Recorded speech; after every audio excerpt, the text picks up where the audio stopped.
বিগত ১৬ বছরে যুব ক্রীড়া প্রশিক্ষণের সকল দুর্নীতির বিচার করা হবে, বাছাই করে অপরাধীদের আনা হবে শাস্তির আওতায়। সংসদের অধিবেশনে এসব কথা বলেন যুব ও ক্রীড়া প্রতিমন্ত্রী আমিনুল হক।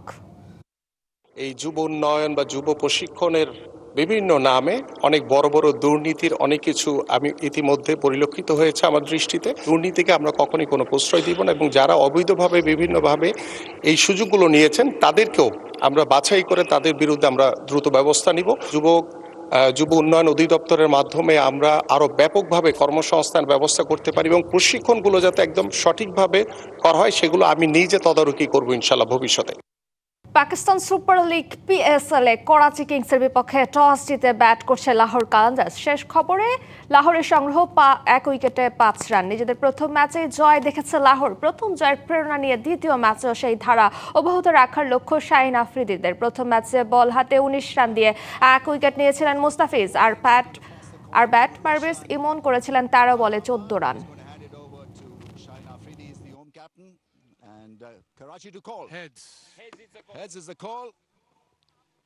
নগদ নিয়ে এলো হার না মানা হার অফার। সর্বনিম্ন 10,000 টাকা রেমিটেন্স নগদে পাঠালে থাকছে স্বর্ণের হার জেতার সুযোগ।